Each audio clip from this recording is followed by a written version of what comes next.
ಎಲ್ಲ ಗಣ್ಯಮಾನ್ಯರಿಗೆ ಧನ್ಯವಾದಗಳು. ಜೋರಾದ ಚಪ್ಪಾಳೆಯ ಮೂಲಕ ಡಾಕ್ಟರ್ ಕಿತ್ಲಿಯವರಿಗೆ ಅಭಿನಂದನೆ ಹೇಳ್ತೀನಿ. ಯಾಕಂದ್ರೆ ಇವತ್ತು ನಮ್ಮ ದೇಶ ಪರಿಸ್ಥಿತಿ ಹೆಂಗೈತೆ ಅಂದ್ರೆ ಗಾಂಧೀಜಿ ಅಂದ್ರೆ ಯಾರು ಅನ್ನುವಂಥ ಪ್ರಶ್ನೆ ಕೇಳುವಂಥ ಪ್ರಶ್ನೆ ಬಂದಿದೆ. ಆ ಕಾಲ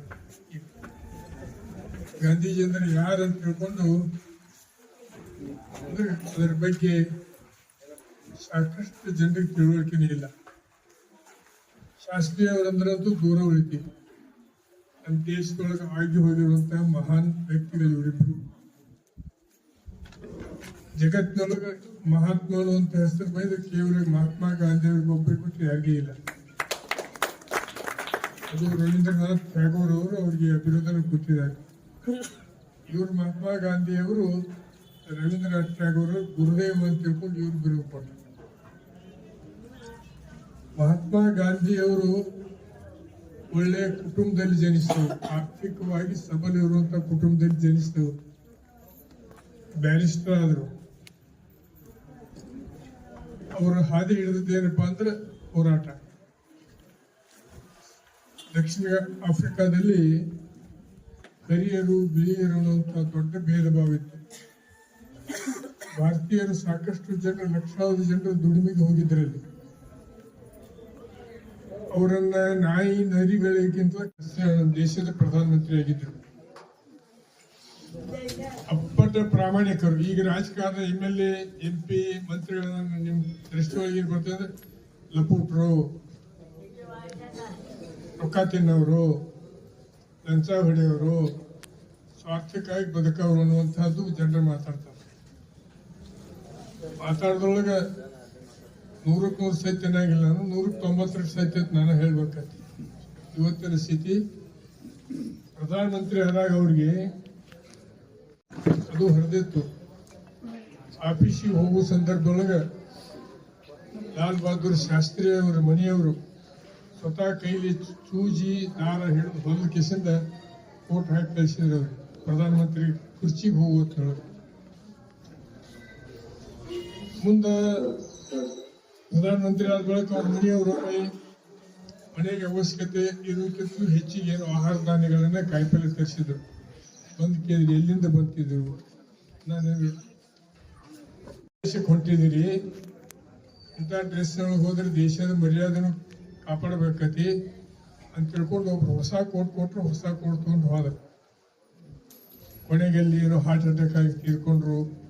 ಅಲ್ಲಿ ಬರಲಿಲ್ಲ ಅಂತ ಆಶಂಕೆ. ಮತ್ತು ಜೈ ಜವಾನ್ ಜೈ ಕಿಸಾನ್ ಅಂತ ಏನ್ ಸ್ಲೋಗಾನ್ ಹೇಳ್ತೀವಿ, ಪ್ರತಿ ಸೋಮವಾರ ಎಲ್ಲರೂ ಉಪವಾಸ ಮಾಡ್ಬೇಕಂತ ತಿಳ್ಕೊಂಡು ಕರೆ ಕೊಟ್ಟರು. ಕಾರಣ ಏನಂದ್ರೆ ಅವ್ರು 100 ಜನ ಇದ್ವಿ ಅಂದ್ರೆ ಕನಿಷ್ಠ 30 ಜನ ಒಂದಿಲ್ಲ ಒಂದು ಹೊತ್ತು ಉಪವಾಸ ಇರ್ತಿದ್ದೀವಿ. ಎಲ್ಲರೂ ಒಂದು ಹೊತ್ತು ಉಪವಾಸ ಮಾಡಿದ್ರೆ ಎಲ್ಲರಿಗೂ ಆಹಾರ ಸಿಗ್ತೈತೆ ಅನ್ನೋ ದೃಷ್ಟಿಯಿಂದ ಅದನ್ನ ಡಿಕ್ಲೇರ್ ಮಾಡಿದರು. ದೇಶದೊಳಗೆ ಕೃಷಿ ಉತ್ಪಾದನೆ ಹೆಚ್ಚಾಗಬೇಕಂತ ಜೈ ಕಿಸಾನ್ ಅಂದರು. ದೇಶದ ರಕ್ಷಣೆ ಮಾಡಬೇಕಂತ ಜೈ ಜವಾನ್ ಅಂದರು.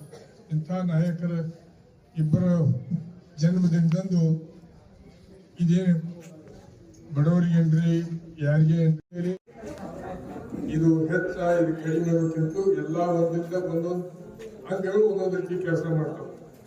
ಆದ್ರೆ ಹೆಚ್ಚು ಸ್ಥಾನವನ್ನು ತುಂಬಿಕೊಂಡಿದ್ದು ಕಣ್ಣುಗಳು. ಎರಡೂ ಕಣ್ಣು ಇರ್ಲಿಕ್ಕೆ ಏನಾಗತ್ತೆ ಹೇಳ್ಬೋದು, ಏನಿದ್ದರೆ ಏನಾಗತ್ತೆ. ದೇಹದೊಳಗೆ ಯಾವ್ದಾದ್ರು ಒಂದು ಅಂಗವಿಕಲ ಆಯ್ತಂದ್ರೆ ನಡಿಬಹುದು, ಕಣ್ಣುಗಳು ಹೋದವು ಅಂದ್ರೆ ಏನು ಮಾಡಬೇಕಾಗುತ್ತೆ. ಅಂತ ಒಂದು ಒಳ್ಳೆಯ ಕೆಲಸ ಇವತ್ತು MM ಜೋಶಿ ಆಸ್ಪತ್ರೆ ಮುಖಾಂತರ ಡಾಕ್ಟರ್ ಕಿತ್ಲಿ ಅವರು ಮಾಡ್ಲಿಕ್ಕೆ ಇಟ್ಟಿದ್ದಾರೆ. ಒಳ್ಳೆಯ ಪ್ರಶಂಸನೀಯ ಅನ್ನುವಂತಹ ಮಾತನ್ನು ಹೇಳಿ ಇವತ್ತು ನನಗೆ ಬೇರೆ ಬೇರೆ ಕಡೆ ಕಲಿಸಿದ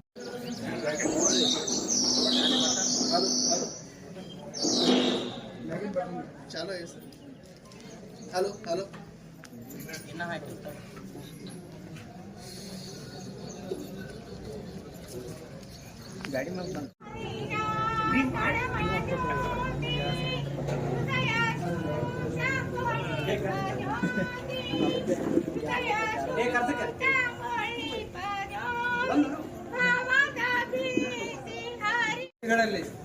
ಜನರಲ್ಲಿ ದೇವರನ್ನ ಕಾಣುವಂತ ಡಾಕ್ಟರ್ಸ್ ನಾವೆಲ್ಲ ಇದ್ದೀವಿ.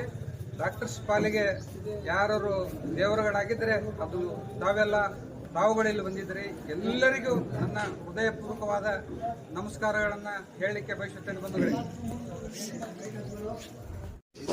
ದೇಶಾದ್ಯಂತ ಮಹಾತ್ಮ ಗಾಂಧೀಜಿಯವರ ಮತ್ತು ಲಾಲ್ ಬಹದ್ದೂರ್ ಶಾಸ್ತ್ರಿಜಿಯವರ ಜಯಂತಿಯನ್ನ ನಾವು ಆಚರಣೆ ಮಾಡಿದೆವು. ತಮ್ಮ ಜೀವನವನ್ನ ಸ್ವಾತಂತ್ರ್ಯಕ್ಕಾಗಿ ಮುಡುಪಿಟ್ಟು ನಮಗೆಲ್ಲರಿಗೂ ಸ್ವಾತಂತ್ರ್ಯವನ್ನು ಕೊಡಿಸಿ ಇಡೀ ದೇಶಕ್ಕೆ ಅಷ್ಟೇ ಅಲ್ಲ ಜಗತ್ತಿಗೆ ರಾಷ್ಟ್ರಪಿತ ಅಂತ ಕರೆಸ್ಕೊಂಡವರು ಮಹಾತ್ಮ ಗಾಂಧೀಜಿ. ನಾವು ಇವತ್ತಿನ ದಿವಸ ಅಂತ ಮಾನ್ಯರಿಗೆ ಒಂದ್ ಮಾಲಿ ಒಂದ್ ಶಾಲು ಹಾಕಿ ಜಯಂತಿ ಮಾಡಿ ಮನೆಯಾಗೆ ಕುಂದ್ರದ್ರೊಳಗೆ ಅರ್ಥ ಇಲ್ಲ. ಅವರು ಯಾವ ರೀತಿ ದೇಶದ ಜನರಿಗಾಗಿ ದೇಶಕ್ಕಾಗಿ ಸೇವೆಯನ್ನು ಮಾಡಿದ್ರು, ಅವರಲ್ಲಿ ಮಾನವೀಯತೆ ಎಷ್ಟು ಇತ್ತು ಅಂತ ತಮಗೊಂದು ಹೇಳ್ಬೇಕಂದ್ರೆ, ಬೇರೆ ದೇಶದ ವಿದ್ಯಾರ್ಥಿಗಳು ಇವತ್ತ ಮಹಾತ್ಮ ಗಾಂಧೀಜಿಯವರ ಜೀವನ ಚರಿತ್ರೆ ಬಗ್ಗೆ, ಅವರ ಜೀವನದ ಬಗ್ಗೆ ಅಭ್ಯಾಸ ಮಾಡಲಿಕ್ಕೆ ಭಾರತ ದೇಶಕ್ಕೆ ಬರ್ತಾರೆ. 200 ವರ್ಷ ಅಂದಾಜು 200 ವರ್ಷ ಬ್ರಿಟಿಷರು ನಮ್ಮನ್ನ ಆಳಿದ್ರು, ಭಾರತ ದೇಶವನ್ನು ಆಳಿದ್ರು. ಅವರು ನಮ್ಮ ವಿರೋಧಿಗಳು. ಆದರೂ ಅವ್ರನ್ನ ಪ್ರೀತಿಯಿಂದ ದೇಶ ಬಿಟ್ಟು ಹಾಗೆ ಹೊರಗೆ ಹಾಕಿದ್ರು ಮಹಾತ್ಮ ಗಾಂಧೀಜಿಯವರಂತ ವಿದ್ಯಾರ್ಥಿಗಳು ಕ್ವಶನ್ ಮಾಡಿದ್ರು. ಒಂದು. ಎರಡನೇದು ಜನವರಿ 30, 1948 ಮಹಾತ್ಮ ಗಾಂಧೀಜಿಯವರು ಹೊಡಿತಾರಂತ ಮಹಾತ್ಮ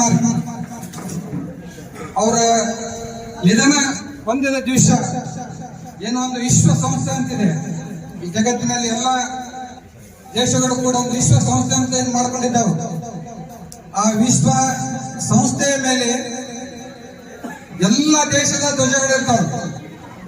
ಇವತ್ತು ಯಾವುದರ ದೇಶದ ಪ್ರಧಾನಮಂತ್ರಿ, ರಾಷ್ಟ್ರಪತಿ ಯಾರ ತೀರ್ಕೊಂಡ್ರ ಆ ದೇಶದ ಧ್ವಜಗಳು ಮಾತ್ರ ಅರ್ಧ ಇಳಿಸಿರ್ತಾರೆ ಆ ವಿಶ್ವಸಂಸ್ಥೆ. ಆದರೆ ಆ ಮಹಾತ್ಮ ಗಾಂಧೀಜಿಯವರು ನಿಧನ ದಿವಸ ಅಲ್ಲಿರ್ತಕ್ಕಂತಹ ಸಂಸ್ಥೆ ಕಾರ್ಯದರ್ಶಿಗಳು ಎಲ್ಲ ಇಡೀ ಜಗತ್ತಿನ ಎಲ್ಲ ದೇಶದ ಧ್ವಜಗಳನ್ನ ಅರ್ಧ ಕೇಳಿಸಿರ್ತಾರೆ ನೋಡ್ರಿ. ಅದು ರೂಲ್ಸ್ ಸಂಗೀತ ಅಂದ್ರೆ ಸಂಸ್ಥೆದ್ದು ಯಾವ್ದಾರ ದೇಶದ ಪ್ರಧಾನಮಂತ್ರಿ, ರಾಷ್ಟ್ರಪತಿ ತೀರ್ಕೊಂಡ್ರೆ ಮಾತ್ರ ಆ ದೇಶದ ಧ್ವಜವನ್ನ ಅರ್ಧ ಕೀಳಿಸ್ಬೇಕು. ಆದ್ರೆ ಮಹಾತ್ಮ ಗಾಂಧೀಜಿಯವರು ಯಾವ್ದ ದೇಶದ ಪ್ರಧಾನಿ ಅಲ್ಲ, ರಾಷ್ಟ್ರಪತಿ ಅಲ್ಲ, ಏನೂ ಅಲ್ಲ, ಒಬ್ಬ ಸಾಮಾನ್ಯ. ಇದು ಅವ್ರಿಗೆ ಯಾಕೆ ಅರ್ಧಕ್ಕೆ ಧ್ವಜ ಇಳಿಸಿದ್ರು ಅಂತ ಹೇಳಿ ವಿದ್ಯಾರ್ಥಿಗಳ ಪ್ರಶ್ನೆ ಟೀಚರ್ಸ್ ಮಾಸ್ತರಿಗೆ. ಅದೇ ಭಾರತದವರು ಆ ವಿಶ್ವಸಂಸ್ಥೆಯ ಸೆಕ್ರೆಟರಿನ ಯಾಕೆ ಅರ್ಧಕ್ಕೆ ಧ್ವಜ ಇಳಿಸಿರಿ, ಎಲ್ಲ ದೇಶದ ಇಳಿಸಿರಿ, ಭಾರತದ ಅಷ್ಟೇ ಇಳಿಸ್ಬೇಕಂತಲ್ಲ, ಭಾರತದ ಇಳಿಸಬಾರ ನೀವು, ಅವ್ರೇನು ಭಾರತದ ಪ್ರಧಾನಿ ಅಲ್ಲ, ರಾಷ್ಟ್ರಪತಿನಲ್ಲ, ಯಾಕೆ ಎಲ್ಲ ದೇಶದ ಇಳಿಸಿರಿ ಅಂತ ಹೇಳಿ ಅವ್ರ ಸೆಕ್ರೆಟರಿ ಕೇಳಿದ್ರೊಳಗೆ ಅವ್ರ ಸೆಕ್ರೆಟರಿ ಹೇಳ್ತಾರ, ಇವತ್ತ ಭಾರತದಲ್ಲಿ ಒಬ್ಬ ಮಹಾತ್ಮ ಗಾಂಧಿ ಬಂದಿಲ್ಲ, ಅವರು ತೀರ್ಕೊಂಡಿಲ್ಲ, ಅವ್ರ ನಿಧನ ಆಗಿಲ್ಲ. ಇವತ್ತ ಮನುಷ್ಯತ್ವ, ಮಾನವೀಯತೆ ಅನ್ನೋದು ಸತ್ತಿದೆ, ನಿಧನ ಆಗಿದೆ. ಅದಕ್ಕಾಗಿ ಇಡೀ ಜಗತ್ತಿನ ಧ್ವಜವನ್ನು ನಾವು ಇಳಿಸಿದ್ದೇವೆ. ಒಂದು ಗುಂಜಿ ಎಷ್ಟಾದರೂ ಸೇವೆಯನ್ನ ಮಾಡಿದರೆ ಸಾರ್ಥಕ ಆಗ್ತದ ಅಂತೇಳಿ ಇವತ್ತ ನಮ್ಮ ಸಂಸ್ಥೆ ವತಿಯಿಂದ, ನಮ್ಮ ಬ್ಯಾಂಕು ಬಹಳ ದಿವಸ ಆಗಿಲ್ಲ, ದೊಡ್ಡ ಲಾಭವೂ ಇಲ್ಲ, ಕೆರೂರು ಪಟ್ಟಣ ಪತ್ತಿನ ಸಹಕಾರಿ ಸಂಘ ಸಣ್ಣದ್ರಲ್ಲೇ ಇದೆ. ಆದರೂ ಕೆರೆ ನೀರನ್ನು ಕೆರೆಗೆ ಚೆಲ್ಲಂತ ಜನರಿಂದ ಏನಾರ ಬಂದಿತ್ತಂದ್ರೆ ನಮ್ಮ ಸಂಸ್ಥೆಯಿಂದ, ನಮ್ಮ ಬ್ಯಾಂಕ್ ಮ್ಯಾನೇಜರ್ ರಾಜು ಕಡಿವಾಲ, ನಮ್ಮ ಸಂಸ್ಥೆಯ ಹಿಂದಿನ ಹೆಡ್ ಮಾಸ್ಟರ್ ಅಂಕಸರ್ ಅವರು ಜನರಿಗಾಗಿ ಏನಾರ ಮಾಡೋಣ ಅಂತ ಹೇಳಿ ಎಲ್ಲ ನಮ್ಮ ಡೈರೆಕ್ಟರ್ ಮತ್ತು ಶಸ್ತ್ರಚಿಕಿತ್ಸಾ ಶಿಬಿರವನ್ನು MM ಜೋಶಿ ಹಾಸ್ಪಿಟಲ್ ಅವರ ನೆರವಿನೊಂದಿಗೆ ಹಮ್ಮಿಕೊಂಡಿದ್ದೇವೆ. ಅಷ್ಟೇ, ಅವ್ರು ಮಾಡಿದ್ದ ಸೇವೆಯಲ್ಲಿ ಒಂದು ಗುಂಜಿ ಆದರೂ ಮಾಡೋಣ ಅಂತೇಳಿ ನಾವು ಹಾಕೊಂಡಿದ್ದೇವೆ ಬಂಧುಗಳೇ. ಯಾಕಂದ್ರೆ ನಾವೇನಾರ ಬೆಳೆದಿವಿ, ಏನಾರ ದೊಡ್ಡರಾಗಿವಿ, ಏನಾರ ಮಾಡಿವಿ ಅಂದ್ರೆ ಅದೆಲ್ಲ ನಿಮ್ಮಿಂದ, ಜನರದ, ಸಮಾಜದ ಸರ್ ಈ ಕಡೆ ಮಾತಾಡಿ ಆ ಕಡೆ ಬೆಳಿಬಾರ್ದು ಈ ಸೈಡ್ ಇರುತ್ತೆ ಸರ್ ಋಣವನ್ನ ನಾವು ತೀರಿಸಬೇಕಾಗ್ತದೆ. ಅದಕ್ಕೆ ಆ ದೃಷ್ಟಿಯಿಂದ ಜೆ.ಟಿ. ಪಾಟೀಲ್ ಸಾಹೇಬರು ಸರ್ ಹೆಂಗೆ ನಾವು ಬಡವರಿಗಾಗಿ ಒಂದು ಕ್ಯಾಂಪನ್ನ ಮಾಡ್ತಾ ಇದ್ದೇವೆ, ನಾವು ದಯವಿಟ್ಟು ಬರ್ಬೇಕಂದ್ರೆ ಜೆ.ಟಿ. ಪಾಟೀಲ್ ಸಾಹೇಬ್ರದು ಇವತ್ತೇನಾರ ಕೇರಳೊಳಗ ಕೆರೆ ತುಂಬಿ ಹರಿತಾ ಇದೆ ಅಂದ್ರೆ ಏನು ಕಳಸ್ಕೊಪ್ಪ, ಜಮ್ಮನಕಟ್ಟಿ, ನಮ್ದು ಕಟಗೇರಿ, ನಮ್ ಕೆರೂರು ಕೆರೆ, ಬೀಳಗಿ ಕ್ಷೇತ್ರದ 5-6 ಕೆರೆ ಜೊತೆಗೆ ನಮ್ಮ ಕೆರೆ ತುಂಬಲಿಕ್ಕೆ ಯಾರ ಕಾರಣಕರ್ತರಾಗಿದ್ದಾರೆ ಅಂದ್ರೆ ಅದು ಸನ್ಮಾನ್ಯ ಜೆ.ಟಿ. ಪಾಟೀಲ್ ಸಾಹೇಬ್ರು ಅಂತ ನಾನು ಹೇಳಿಕೆ ಬಯಸುತ್ತೇನೆ. ಅಷ್ಟೇ ಅಲ್ಲ, ಇವತ್ತ ಕೆರೂರು ಆಸ್ಪತ್ರೆ ನಾವೆಲ್ಲ ಈಗ ನೋಡ್ರಿ ಸರ್ಕಾರಿ ಆಸ್ಪತ್ರೆ, ಈ ಮಾತು ಯಾಕೆ ಹೇಳ್ತೀನಿ ಅಂದ್ರೆ ನಾವು ಜನರಿಗಾಗಿ ಏನಾರ ಮಾಡ್ಬೇಕಾಗತ್ತೆ. ಕುಡಿಲಿಕ್ಕೆ ನೀರು, ಶಿಕ್ಷಣಕ್ಕಾಗಿ ಶಿಕ್ಷಣ ಸಂಸ್ಥೆಗಳು ಸರ್ಕಾರಿ ಇರ್ಬೋದು, ಪ್ರೈವೇಟ್ ಇರ್ಬೋದು, ಆರೋಗ್ಯಕ್ಕಾಗಿ ಆಸ್ಪತ್ರೆಗಳು. ಇವತ್ತ ಸನ್ಮಾನ್ಯ ಜೆ.ಟಿ. ಪಾಟೀಲ್ ಸಾಹೇಬ್ರು ಈಗಿರ್ತಕ್ಕಂಥ ಬದಾಮಿಯ ಶಾಸಕರು ಭೀಮಸೇನ್ ಚಿಮ್ಮನಕಟ್ಟಿ ಅವರು ಇವತ್ತ ಹೆಲ್ತ್ ಆರಾಮಿಲ್ಲ, ಅವರು ಬರೋರಿದ್ರು, ಆರಾಮಿಲ್ಲ, ಅವ್ರದ್ದು ಗೌರವ ಬಂದಿಲ್ಲ. ಇವತ್ತು ಕೆರೂರು ಆಸ್ಪತ್ರೆ ಸರ್ಕಾರಿ ಆಸ್ಪತ್ರೆ ನೀವು ಹಿಂದೆ 2-3 ವರ್ಷದ ಹಿಂದೆ ನೋಡಿ, ಈಗ ಅಲ್ಲಿರ್ತಕ್ಕಂಥ ನಮ್ ಡಾಕ್ಟರ್ ಕಿರಣ್ ಕೊಳಗೇರಿ ಸರ್ ಆಗ ಎಲ್ಲ ವೈದ್ಯರು ಮತ್ತೆ ಅಲ್ಲಿರ್ತಕ್ಕಂಥ ಎಲ್ಲ ಸಿಬ್ಬಂದಿಗಳು ಆಸ್ಪತ್ರೆ ಇವತ್ತು ರಾಜ್ಯದಲ್ಲಿ ಅಷ್ಟೇ ಅಲ್ಲ ರಾಷ್ಟ್ರ ಮಟ್ಟದಲ್ಲಿ ಗುರುತಿಸಿಕೊಳ್ಳುವಂತ ಕೆಲಸವನ್ನ ಮಾಡಿದೆ. ಅದನ್ನ ಸನ್ಮಾನ್ಯ ಜೆ.ಟಿ. ಪಾಟೀಲ್ ಸಾಹೇಬರು, ಚಿಮ್ಮನಕಟ್ಟಿ ಸಾಹೇಬರು, ಹಿಂದಿಯಲ್ಲಿರ್ತಕ್ಕಂಥ ಈಗ ಮುಖ್ಯಮಂತ್ರಿ ಆದಂತ ಸನ್ಮಾನ್ಯ ಸಿದ್ದರಾಮಯ್ಯ ಸಾಹೇಬರು ನೆರವಿನಿಂದ ಅಲ್ಲಿ ಜನರೇಟರ್ ಒದಗಿಸುವಂತ ಕೆಲಸ ಮಾಡಿದ್ದೇವೆ, ಆಪರೇಷನ್ ಥಿಯೇಟರ್ ಮಾಡುವಂತ ಕೆಲಸವನ್ನ ಮಾಡಿದ್ದೇವೆ. ಈ ಸದ್ಯ ಸ್ಕ್ಯಾನ್ ಮಷಿನ್ ಮೊನ್ನೆ ಸ್ಟಾರ್ಟ್ ಆಗಿದೆ, ಲೇಡೀಸ್ ಹೆಣ್ಣು ಮಕ್ಕಳಿಗೆ ಉಚಿತವಾಗಿ ಸ್ಕ್ಯಾನ್ ಮಾಡುವಂತ ಕೆಲಸವನ್ನ ಮಾಡಿದೆ. ಸಾಹೇಬರಿಗೆ ನಾನು ಹೇಳಿಕೆ ಬಯಸುತ್ತೇನೆ, ಇವತ್ತಿನ ದಿವಸ ಅಲ್ಲಿ 30, 40, 50, 60ರವರೆಗೆ ಅಗದಿ ಹೆರಿಗೆಗಳಾಗ್ಲಿಕ್ಕೆ ನಾರ್ಮಲ್ ಮತ್ತು ಸಿಜರಿನ್ ಕುಡ್ಕೊಂಡು ಅಂದಾಜು ನಾನು ಹೇಳಿಕೆ ಬಯಸುತ್ತೇನೆ ಬಂಧುಗಳೇ, 10-15 ಲಕ್ಷ ರೂಪಾಯಿ ಕೆರೂರು ಮತ್ತು ಸುತ್ತಮುತ್ತಲಿನ ಗ್ರಾಮಗಳ ಒಂದು ತಿಂಗಳಿಗೆ ನಾವು ಉಳಿತಾಯ ಮಾಡಕತ್ತೀವಿ. ಹೊರಗಡೆ ಹೋಗಿ ಪ್ರೈವೇಟ್ ಹಾಸ್ಪಿಟಲ್ಗೆ ಸ್ಕ್ಯಾನ್ ಹೆರಿಗೆ ಎಲ್ಲ ಆಗ್ಲಿಕ್ಕೆ ಎಷ್ಟು ತಾವು ಕೊಡಬೇಕಾಗಿತ್ತು. ಒಂದು ಒಳ್ಳೆ ಸುಸಜ್ಜಿತವಾದ ಆಪರೇಷನ್ ಥಿಯೇಟರ್, ಡಾಕ್ಟರ್ ಅಷ್ಟೇ ಒಳ್ಳೆಯವರಿದ್ದಾರೆ. ಅದಕ್ಕೆಲ್ಲ ಸನ್ಮಾನ್ಯ ಜೆ.ಟಿ. ಪಾಟೀಲ್ ಸಾಹೇಬರು, ನಮ್ಮ ಚಿಮ್ಮನಕಟ್ಟಿ ಸಾಹೇಬರು, ಸಿದ್ದರಾಮಯ್ಯ ಸಾಹೇಬರ ಸಹಕಾರದಿಂದ ಎಲ್ಲರಿಗೂ ಒಂದು ಆರೋಗ್ಯ ಸಿಗಲಿ ಅಂತ ಹೇಳಿ ಅದನ್ನ ನಾವು ಡೆವಲಪ್ಮೆಂಟ್ ಮಾಡಿದ್ದೇವೆ, ಇನ್ನೂ ಕೂಡ ಮಾಡ್ತೇವೆ ಬಂಧುಗಳೇ. ವೈದ್ಯೋ ನಾರಾಯಣೋ ಹರಿಕೆಯಂತೆ ವೈದ್ಯರನ್ನ ಭಗವಂತ ನಾರಾಯಣನಿಗೆ ಹೋಲಿಸಿರ್ತಕ್ಕಂಥ ಆ ಒಂದು ಸೂತ್ರ ನೋಡ್ರಿ. ಜಗತ್ತಿನ ಎಲ್ಲಾ ದೇಶಗಳಿಗೂ ಕೂಡ ಒಂದೊಂದು ಆತ್ಮ ಅನ್ನೋದಿದೆ. ಅಮೆರಿಕ ಯುದ್ಧ ಅಂತಕ್ಕಂಥ ಆತ್ಮವನ್ನು ಹೊಂದಿದೆ, ಯುದ್ಧ ಬಿಟ್ಟು ಅಮೆರಿಕ ಬದುಕಂಗಿಲ್ಲ. ಫ್ರಾನ್ಸ್ ಮತ್ತು ಯುರೋಪ್ಗಳು ವ್ಯಾಪಾರದ ಆತ್ಮವನ್ನು ಹೊಂದಿವೆ, ವ್ಯಾಪಾರವನ್ನ ಬಿಟ್ಟು ಆ ದೇಶವನ್ನು ಬದುಕೋದಿಲ್ಲ. ಹಾಗೆ ಭಾರತ ಆತ್ಮವನ್ನು ಹೊಂದಿದೆ, ಏನು ಅಂದ್ರೆ ತ್ಯಾಗ ಮತ್ತು ಸೇವೆ. ತ್ಯಾಗ ಮತ್ತು ಸೇವೆ ಭಾರತದ ಆತ್ಮಗಳಾಗಿವೆ, ಅವುಗಳನ್ನು ಬಿಟ್ಟರೆ ಭಾರತ ಬದುಕೋದಿಲ್ಲ. ಹೀಗಾಗಿ ಪುರಾತನಗಳ ಕಾಲದಿಂದಲೂ ಕೂಡ ತ್ಯಾಗ ಮತ್ತು ಸೇವೆಗೆ ಕುರಿತಾಗಿರತಕ್ಕಂತಹ ಹಲವಾರು ಆಚರಣೆಗಳು ನಮ್ಮ ಸಾಮಾಜಿಕ ಜೀವನದಲ್ಲಿ ಕಾಣ್ತಾ ಬಂದಿದೆ, ಅದು ಇನ್ನೂ ಕೂಡ ಮುಂದುವರಿತಾ ಇದೆ. ಇವತ್ತಿನ ದಿವಸ ಮಾನ್ಯ ಶಾಸಕರು ಹೇಳಿದಂತೆ ಮಹಾತ್ಮ ಗಾಂಧೀಜಿಯವರ ಜೀವನವನ್ನ ನಿಜವಾಗ್ಲೂ ಅಭ್ಯಸಿಸಬೇಕಾದ್ರೆ ಬಹಳ ಅತ್ಯಂತ ಐತಿಹಾಸಿಕ ಸತ್ಯಗಳಲ್ಲಿ ಅವರ ಕೃತಿಗಳನ್ನು ಓದಬೇಕಾದ್ರೆ ಬಹಳ ಜೀವನದ ಪಾಠ ನಮಗೆಲ್ಲರಿಗೂ ಆಗುತ್ತೆ. ಯಾಕಂದ್ರೆ ಮಹಾತ್ಮ ಗಾಂಧೀಜಿಯವರು ಜೀವನವನ್ನು ಹೇಳಿದಾಗಲೇ ಅವರು ಒಟ್ಟಾರೆ ತಮ್ಮ ಜೀವನದಲ್ಲಿ 5 ಹೋರಾಟಗಳನ್ನು ಮಾಡಿದ್ದಾರೆ. 2 ಆಫ್ರಿಕಾ ದೇಶಗಳಲ್ಲಿ ಅಲ್ಲಿ ವರ್ಣ ತಾರತಮ್ಯದ ವಿರುದ್ಧ ಅವರು ಹೋರಾಟವನ್ನು ಮಾಡಿದ್ದಾರೆ.